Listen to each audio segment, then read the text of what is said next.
Back to official Akhtar Rahman sir YouTube channel. मित्रांनो, एका नवीन व्हिडिओमध्ये आपले पुन्हा एकदा स्वागत आहे. आजच्या या व्हिडिओच्या माध्यमातून आपण बालमानसशास्त्र व अध्यापनशास्त्र पेपर 1 आणि पेपर 2 साठी मोस्ट IMP प्रश्न पाहणार आहोत. मित्रांनो तेच प्रश्न तुम्हाला प्रत्येक वर्षी विचारले जात आहे 2016 ते 2021 पर्यंत, आणि फक्त भाषा किंवा क्वेश्चन चेंज केलेले आहे प्रश्नामध्ये. प्रत्येक प्रश्न तुम्ही हे मित्रांनो खूप इम्पॉर्टंट प्रश्न आहे. ते प्रत्येक प्रश्न तुम्ही काळजीपूर्वक पहा. तर चला व्हिडिओ सुरू करूया. व्हिडिओ सुरू करण्या अगोदर आपण जर आमच्या चॅनलवर नवीन असाल तर प्लीज चॅनलला सबस्क्राईब करा. साईडचे जे बेल नोटिफिकेशन आहे त्याला देखील ऑन करा, जेणेकरून आपल्याला अशाच प्रकारचे व्हिडिओ वेळेवर पाहायला मिळेल. डिस्क्रिप्शनमध्ये आमच्या टेलिग्राम आणि व्हॉट्सअप ग्रुपची लिंकसुद्धा दिलेली आहे. तिथे जाऊन आपण आमच्या टेलिग्राम आणि व्हॉट्सअप ग्रुपला सुद्धा जॉईन करू शकतात. व्हिडिओला प्लीज लाईक करा. प्रश्न क्रमांक 1 इथे दिलेला आहे की अध्ययन या संज्ञेस खालीलपैकी कोणते विधान लागू पडत नाही. हे बघा मित्रांनो, हा प्रश्न 5 वेळी विचारलेला आहे 2016 ते 2021 पर्यंत, आणि प्रत्येक वेळी याची भाषा चेंज केलेली आहे. अध्ययन या संज्ञेस खालीलपैकी कोणते विचार लागू पडत नाही. 4 ऑप्शन आपल्याला या ठिकाणी दिलेले आहे. अध्ययनामध्ये होणारे वर्तन बदल टिकाऊ स्वरूपाचे असतात, हे बरोबर असणार आहे. नैसर्गिकपणे होणारे बदल यामध्ये समाविष्ट असतात. ऑप्शन क्रमांक 3 येथे दिलेला आहे की विशिष्ट हेतूने प्रेरित होऊन काही क्रियामार्फत अनुभव कृतीद्वारे वर्तनात बदल घडून आणता येते, हे सुद्धा बरोबर असणार आहे मित्रांनो. आणि ऑप्शन क्रमांक 4 येथे दिलेला आहे की अध्ययन हे प्रयत्नपूर्वक घडते. तर ऑप्शन क्रमांक 4 सुद्धा इथे ऑप्शन क्रमांक 4 सुद्धा इथे बरोबर आहे. परंतु ऑप्शन क्रमांक 2 येथे चुकीचा दिलेला आहे मित्रांनो की नैसर्गिकपणे होणारे बदल यामध्ये समाविष्ट असतात. तर बघा मित्रांनो, येथे नसतात असला पाहिजे होता, कारण नैसर्गिक नसतात. ओके, नैसर्गिक पणे होणारे बदल यामध्ये समाविष्ट नसतात, म्हणजे ऑप्शन क्रमांक बी जे असेल ते आपलं या ठिकाणी योग्य उत्तर असणार आहे, कारण की हे विधान जे आहे ते लागू पडत नाही अध्ययन या संज्ञेस. पाहूया पुढचा प्रश्न क्रमांक 2. हे बघा मित्रांनो, सेम प्रश्न आहे, फक्त चेंज करून इथे विचारलेला आहे 2017 मध्ये की खाली दिलेल्या अध्ययनाविषयीच्या विधानांमध्ये कोणते विधान योग्य नाही. 4 ऑप्शन आपल्याला इथे सुद्धा दिलेले आहे. वाढत्या वयात होणारे नैसर्गिक बदल हे अध्ययनच होय. ऑप्शन क्रमांक 2 मध्ये दिलेले आहे की अध्ययन प्रक्रियेत अनुभव घेणे व अनुभवातून वर्तन सुधारणे या दोन्ही गोष्टींना महत्त्व असते, बरोबर आहे. ऑप्शन क्रमांक 3 या ठिकाणी दिलेले आहे की लहान मूल जेव्हा 2 पायावर आधाराशिवाय उभे राहतात तेव्हा त्याला अध्ययन म्हणू शकतो, बरोबर आहे. आणि ऑप्शन क्रमांक 4 या ठिकाणी दिलेला आहे की अध्ययन म्हणजे वर्तनातील कायमस्वरूपी घडून येणारा अपेक्षित बदल. ऑप्शन क्रमांक 4 सुद्धा येथे बरोबर आहे मित्रांनो, परंतु येथे सुद्धा तोच प्रश्न पुन्हा विचारलेला आहे आणि तोच विधान इथे दिलेला आहे की वाढत्या वयात होणारे नैसर्गिक बदल हे अध्ययन होय, हे अध्ययन नसतात. ऑप्शन क्रमांक अ सुद्धा इथे चुकीचा दिलेला आहे. पाहूया पुढचा प्रश्न क्रमांक 3. हे बघा, प्रश्न क्रमांक 3 इथे विचारलेला आहे की प्रश्न क्रमांक 3 येथे विचारलेला आहे की खाली दिलेल्या अध्ययनविषयीच्या विधानावर कोणते विधान अयोग्य आहे. हे बघा मित्रांनो, तोच प्रश्न आहे आणि 2018 मध्ये सुद्धा हे प्रश्न चेंज करून तुम्हाला पुन्हा विचारण्यात आला होता की अध्ययनाने वर्तनात टिकाऊ स्वरूपाचे बदल होणे अपेक्षित आहे, बरोबर आहे. नैसर्गिकरित्या, हे बघा मित्रांनो, नैसर्गिकरित्या प्रश्न क्रमांक 1 मध्ये सुद्धा दिला होता. नैसर्गिकरित्या प्रश्न क्रमांक 2 मध्ये सुद्धा आलेला आहे आणि नैसर्गिकरित्या प्रश्न क्रमांक 3 मध्ये सुद्धा आलेला आहे. 2016, 2017, 2018च्या प्रश्नपत्रिकेतून हे प्रश्न घेतलेले आहे मित्रांनो, पेपर 1 आणि पेपर 2 साठी. आणि यावेळी सुद्धा तुम्हाला अध्ययन विषयासंबंधित एक किंवा 2 प्रश्न 2024च्या परीक्षेमध्ये पेपर 1 आणि पेपर 2 मध्ये विचारले जाणार आहे मित्रांनो. म्हणजे तुमचे हे 2 मार्क्स पक्के आहे. अध्ययन हे जाणीवपूर्वक घडून आणावे लागते आणि अनुभवातून संभवणाऱ्या वर्तनातील बदलास अध्ययन म्हणतात.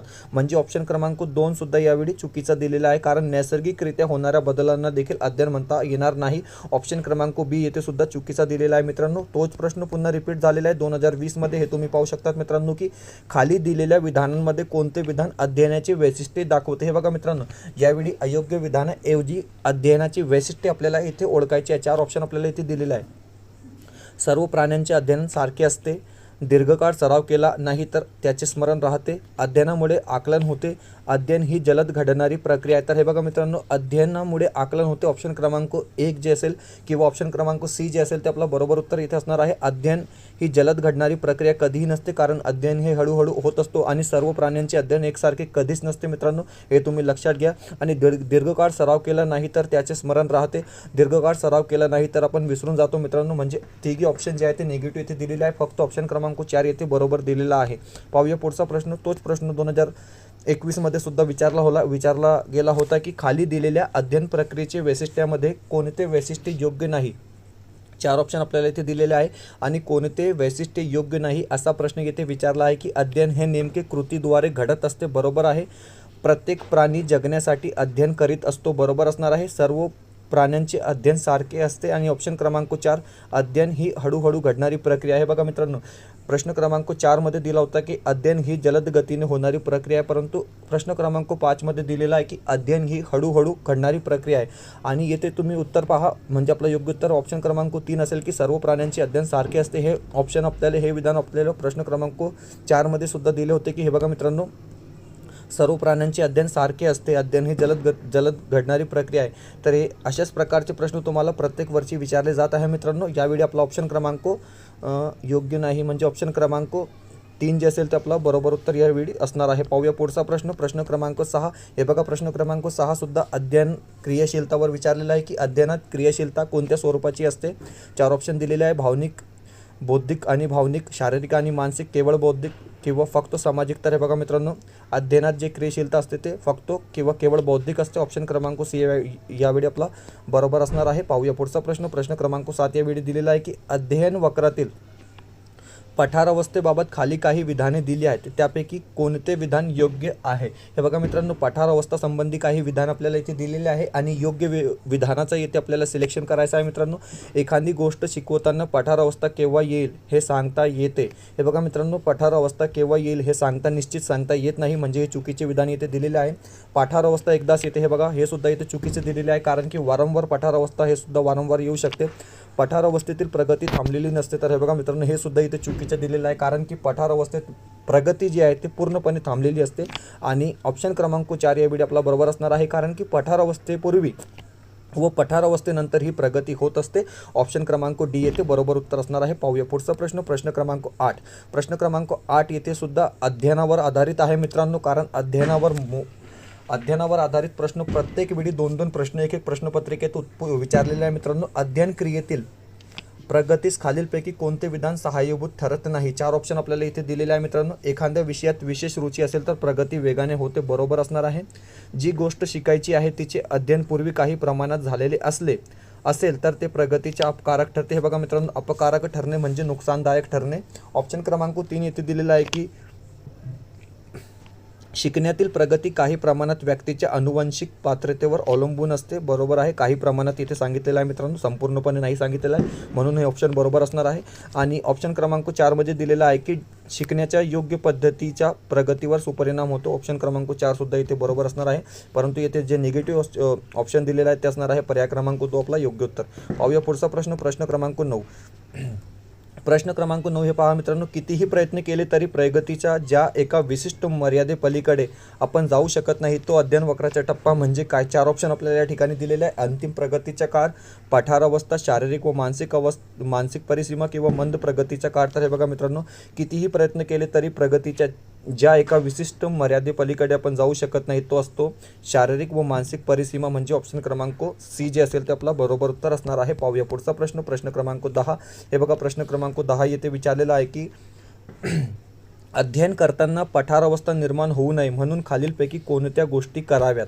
4 ऑप्शन आपल्याला इथे दिलेला आहे. विद्यार्थ्यामध्ये स्टेटमेंट टाईपचा हा क्वेश्चन आहे मित्रांनो. खाली ऑप्शन तुम्हाला दिलेले आहे बघा, अ आणि ब, म्हणजे फक्त 2च पर्याय आपल्याला या ठिकाणी बरोबर असणार आहे आणि 2 पर्याय चुकीचे असणार आहे मित्रांनो. हे तुम्ही पाहून घ्या, अ ब, अ क, अ ड आणि ब क. आता आपण विधाने पाहूया. हे बघा, फक्त 2च विधाने या ठिकाणी आपले बरोबर असणार आहे. अध्ययन करताना पठारावस्था निर्माण होऊ नये म्हणून खालीलपैकी कोणत्या गोष्टी कराव्यात. 4 ऑप्शन दिलेले आहे. विद्यार्थ्यामध्ये अभिरुची निर्माण करावी, बरोबर असणार आहे. प्रेरकाची तीव्रता कमी करावी, ओके. कौशल्य संपादन करताना चुकीच्या सवयी आत्मसात करू देऊ नये, ओके. वेग आणि अचूकता यापैकी एकच गोष्टीवर लक्ष केंद्रित करावं. तर हे बघा मित्रांनो, ऑप्शन क्रमांक ओ बरोबर आहे. ऑप्शन क्रमांक अ या ठिकाणी बरोबर आहे. आणि आणखी एक विधान जे असणार आहे ते बरोबर असणार आहे मित्रांनो, ते आपण पाहून घ्या. कौशल्य संपादन करताना चुकीच्या सवयी आत्मसात करू देऊ नये, म्हणजे अ आणि को आपला इथे बरोबर असणार आहे मित्रांनो. हे बघा, ऑप्शन क्रमांक ऑप्शन क्रमांक बी येथे दिलेला आहे, अ आणि को या ठिकाणी आपलं बरोबर उत्तर असणार आहे. मित्रांनो, व्हिडिओ आवडत असेल तर प्लीज व्हिडिओला लाईक करा. तुम्ही जर आमच्या चॅनलवर नवीन असाल तर प्लीज चॅनलला सबस्क्राईब करा. डिस्क्रिप्शनमध्ये आमच्या टेलिग्राम आणि व्हॉट्सअप ग्रुपची लिंकसुद्धा दिलेली आहे, तिथे जाऊन आपण आमच्या टेलिग्राम आणि व्हॉट्सअप ग्रुपला सुद्धा जॉईन करू शकतात. पाहूया प्रश्न क्रमांक 11. खाली दिलेल्या विधानांमध्ये अध्ययनाचे कोणते लक्षण अयोग्य आहे? हे बघा मित्रांनो, अध्ययनाचे लक्षण अयोग्य लक्षण कोणते हे आपल्याला इथे उत्तर द्यायचं आहे. अध्ययन ही एक वर्तन प्रक्रिया असून ती उद्दिष्टाप्रत जाणारी असते, बरोबर असणार आहे. उद्दिष्ट प्राप्तीसाठीच्या हालचालीची आवर्तन अनावश्यक ठरतात. हे बघा मित्रांनो, आवर्तन अनावश्यक ठरतात इथे दिलेलं आहे. एक ट्रिक असते, असे शब्द जिथे आले म्हणजे तो आपला उत्तर असणार आहे. अयोग्य विधान जेव्हा विचारलं तेव्हा अध्ययनासाठी प्रेरणा म्हणून पारितोषिके महत्त्वाची ठरते, बरोबर. उद्दिष्ट प्राप्तीच्या दृष्टीने धडपड करावी लागते, बरोबर असणार आहे मित्रांनो. तर ऑप्शन क्रमांक हे बघा, ऑप्शन क्रमांक बी यावेळी अयोग्य विधान असणार आहे, म्हणजे आपला योग्य उत्तर ऑप्शन क्रमांक बी असणार आहे मित्रांनो. ओके, पाहूया पुढचा प्रश्न. प्रश्न क्रमांक 12. हे बघा, प्रश्न क्रमांक 12 विचारलेला आहे की व्यक्तीचे अध्ययन खालीलपैकी कोणत्या परिस्थितीत घडून येते? नैसर्गिक वातावरण, नियंत्रित वातावरण, पर्यवेक्षित वातावरण किंवा नैसर्गिक तसेच नियंत्रित वातावरण. तर हे बघा मित्रांनो, व्यक्तीचे जे अध्ययन आहे ते खालीलपैकी कोणत्या परिस्थितीत घडून येते? तर नैसर्गिक आणि नियंत्रित वातावरणात. पाहूया पुढचा प्रश्न. प्रश्न क्रमांक 13. प्रश्न क्रमांक 13 इथे दिलेला आहे की बिने व टर्मन यांनी बुद्धिमत्तेचा कोणता सिद्धांत मांडला?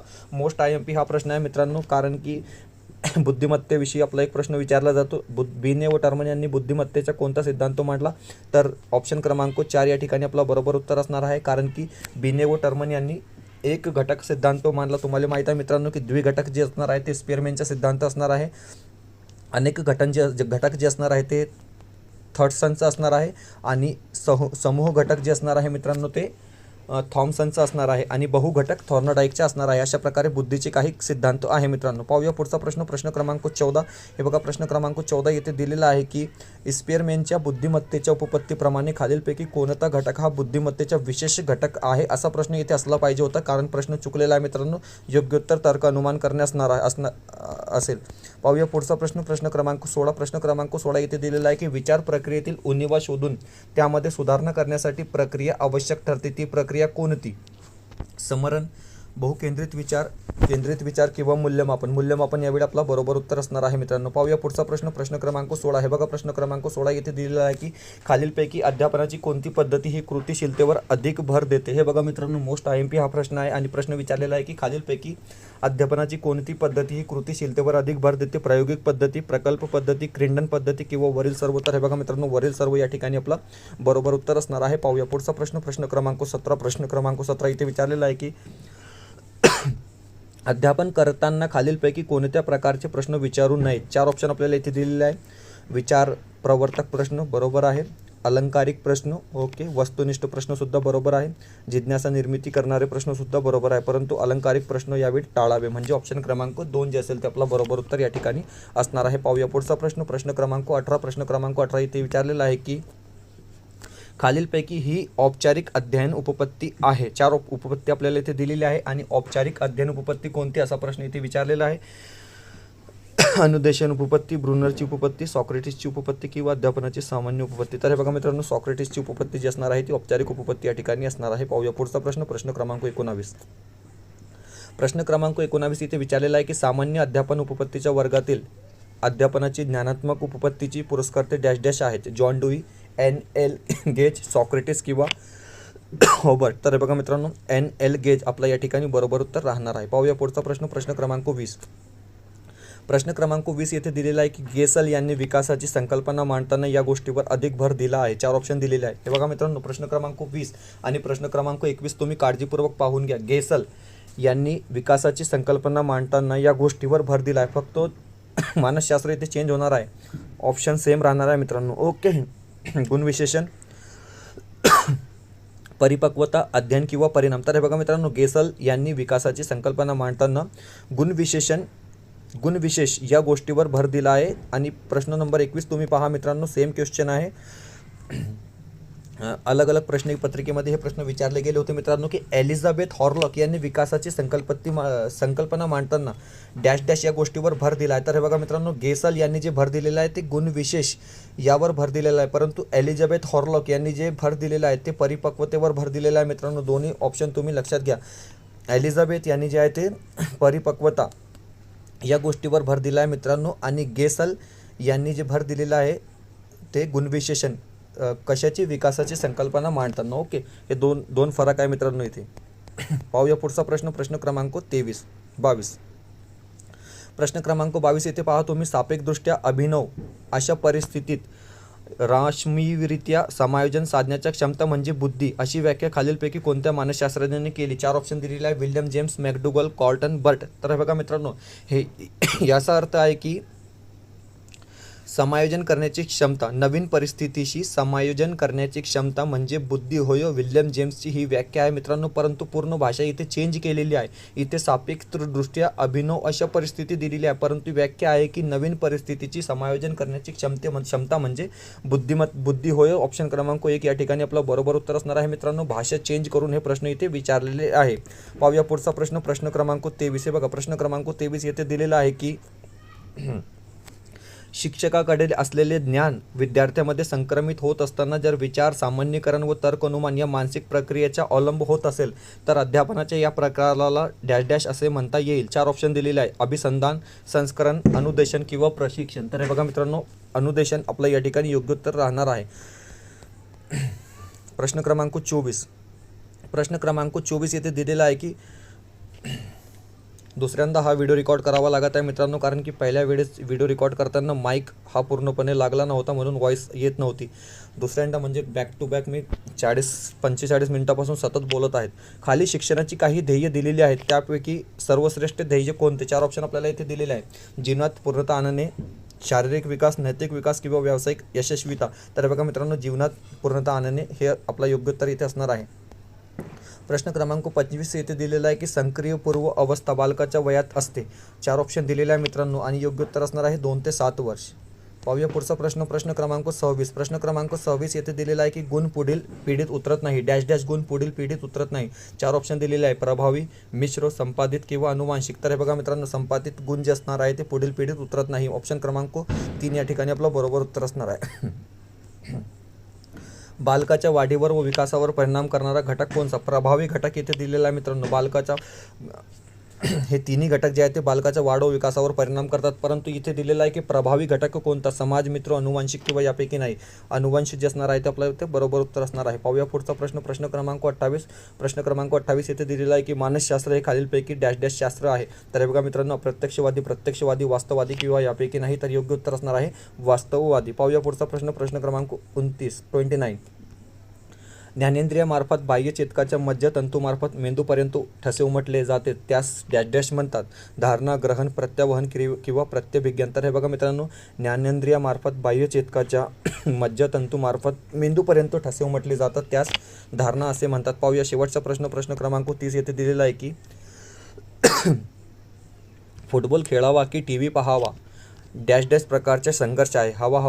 हवा नको किंवा यापैकी नाही. तर योग्य उत्तर असणार आहे मित्रांनो कर्ट लेविन यांची ही उपपत्ती आहे. हवा येथे आपला योग्य उत्तर असणार आहे मित्रांनो. तर अतिशय इम्पॉर्टंट 30 प्रश्न आपण पाहिले आहेत मित्रांनो. अशाच प्रकारचे व्हिडिओ पाहण्यासाठी तुम्ही आमच्या चॅनलला सबस्क्राईब करा. व्हिडिओ आवडत असेल तर प्लीज व्हिडिओला लाईक करा. भेटूया मित्रांनो पुढच्या व्हिडिओमध्ये काही नवीन अपडेट्ससोबत.